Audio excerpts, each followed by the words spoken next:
decided as a pretty young man to be a farmer. Have you ever regretted that decision? No, I really haven't.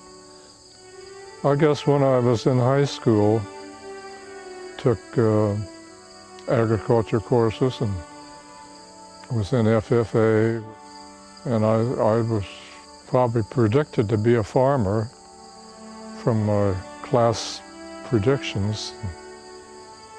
As my class, there's probably, maybe a half a dozen of us started farming, the boys. And I think I'm the only one that's left still farming.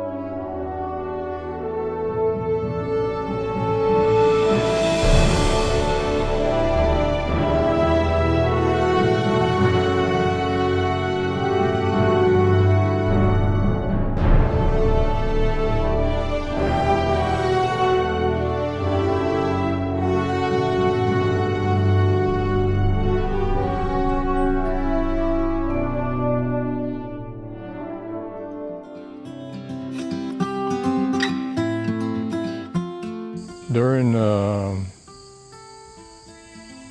First World War, land prices got up and things were not going good, and he was going to lose it to the mortgage lender. And my dad had just come home from World War I, and he took over the payments on this farm from his brother. Then the South 40, after my grandfather died, the land he owned was split up among his children, and my dad got that 40 acres. The name Lone Rock Farm kind of came about because this schoolhouse, which used to be across the road, was called Lone Rock School. So that school was named after this rock that's on our South 40. And when Judy and I started farming here, we had it designated as Lone Rock Farm. So it's recorded in the courthouse. We had a lot of fun. Of course, I had lots of brothers and sisters, so we played a lot, and we had lots of room to play, and we had our area to the north of our garden here, which there was some old machinery back there and stuff, and we'd play back there. My chores were pretty simple. I took care of getting eggs and taking care of part of the work was taking care of the chickens. And my mom cooked with a wood-burning kitchen stove. And some of the things we did was we picked up corn cobs after the pigs had eaten the corn off the cobs. We'd go out and pick up corn cobs, and those cobs were used to start fire in this cook stove. I didn't do very many chores other than that, because my dad was independent and he did his own chores. I never milked a cow the whole time I was growing up, except just to experiment. We always have pigs and cows and chickens, cats, and 1 or 2 dogs. I guess I kind of leaned toward being a farmer, but when the opportunity arose,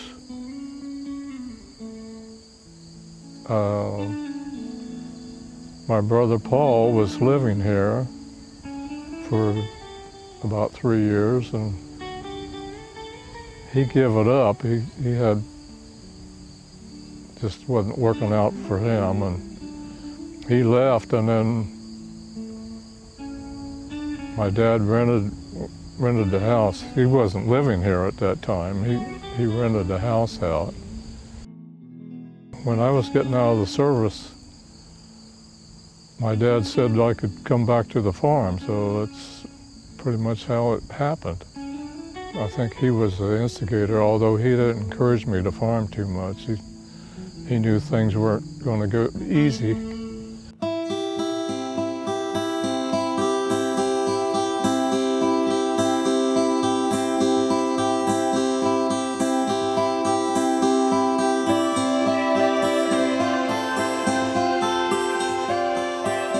I could tell that was Ralph's goal to, when his Air Force tour of duty was over. He was going right back to Iowa and to the farm. My concept of an Iowa farm was not very firm. I didn't know anybody in Iowa. I just had to take what Ralph's word for everything, and I did, completely.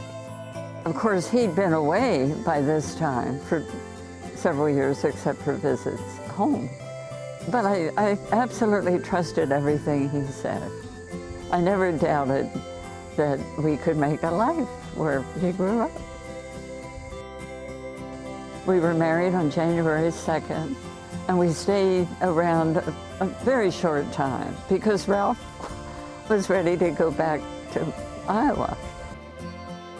So the people who were renting the farm knew that Ralph was coming, and so they needed to vacate by March 1st.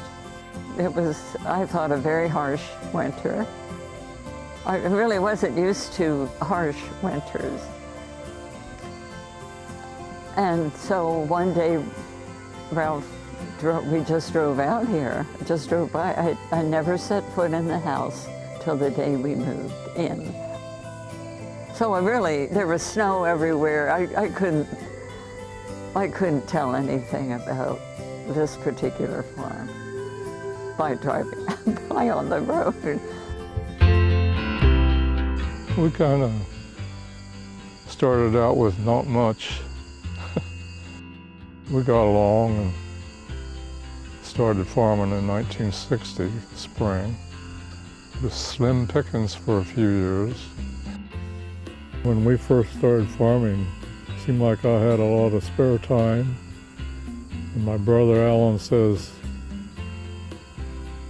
"You'll run out of spare time one of these days and you'll be busy all the time." And I feel that that's been that way for a long time because I've always got something I can be doing. If I kind of run out of something that's not for very long, and there's always something else to do. Ralph has made tremendous improvements. The house was getting kind of sad looking, and through the years we took each project as it came along, and he's made the house very comfortable. Of course, his machinery has changed through the years, and as of 2 years ago, we no longer have cattle. And we stopped raising hogs a long time ago because Ralph worked off the farm. But we've always had chickens, and we've always had a big garden. But the best part of the farm is Sybil, Joel, and Gail.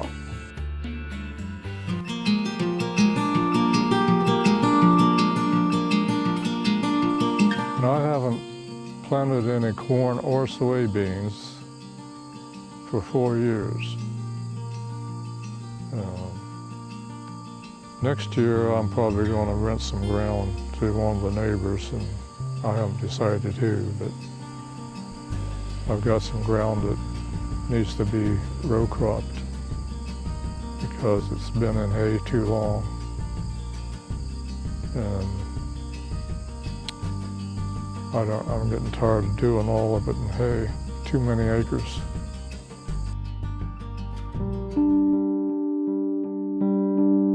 Some of your favorite things about living at Lone Rock? Well, I guess it's because I'm my own boss. And that's one of the reasons I grow hay, is because the government doesn't control the price on hay. I set my own price, and if I want to sell it to somebody for pennies, then it's my business, not somebody else's. And if I get a good price, it's my business. And that's what I like about that part of it. And I can work during the summer, and in the wintertime, I don't have to. Well, another reason, we don't have cows in the wintertime anymore, so I don't have to get outside in nasty weather if I don't have, if I don't want to do it. You don't have neighbors looking in your window all the time. I love the quiet and the space, the freedom to move around and you're still home. And the garden and the chickens. I've always loved the livestock. I don't care for machinery, and I made that very clear. I was not going to be a help with machinery, with field work. And Ralph's mother did not do that either, so I don't think that. There are a lot of very skillful farm women who can do anything with machinery, but I am not one of those. I like to be outside, but I also love the house. So, I could go on and on. Is there anything that you do not particularly care for about living at Lone Rock? The fact that we live on a gravel road, I think that's one of the worst things at this point, because the dust is terrible on this road. Dust from the south, and that's where the wind is usually in spring, summer, and fall. So we deal with dust, but I just have to ignore it.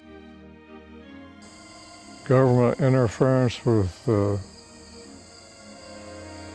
different things that control our farmer's life, like putting a moratorium on grain prices at one time, which really made me mad.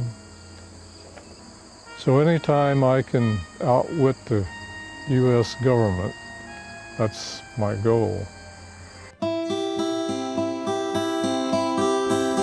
I think our farm partnership is formed by making the best use of the skills of each of us. I have no mechanical skill, but I'm very domestic. That isn't to say that Ralph is not, because he is also very domestic. But I can provide comfort and take care of domestic things like meals, laundry, keeping the house. I think Mom takes care of the house pretty well and takes care of her chickens, and I try to do things out away from the house. I don't know, we get along pretty well. I think probably better than a lot of people.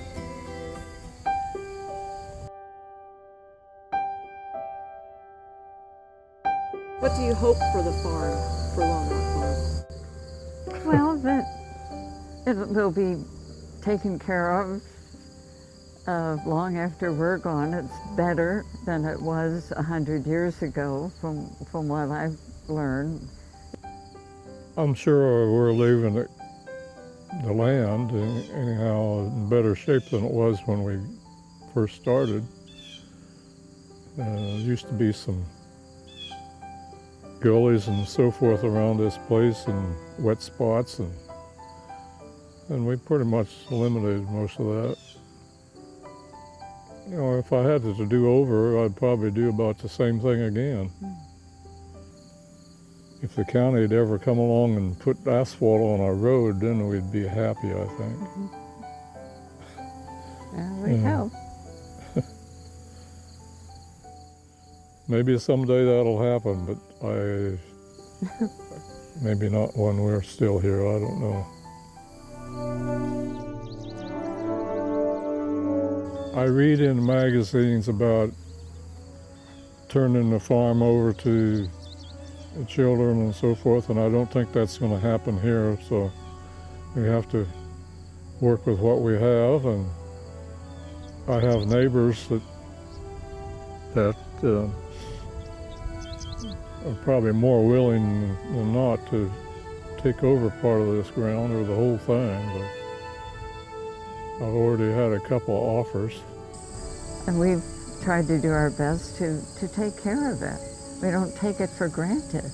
I mean, here we are in Iowa, where land is so precious.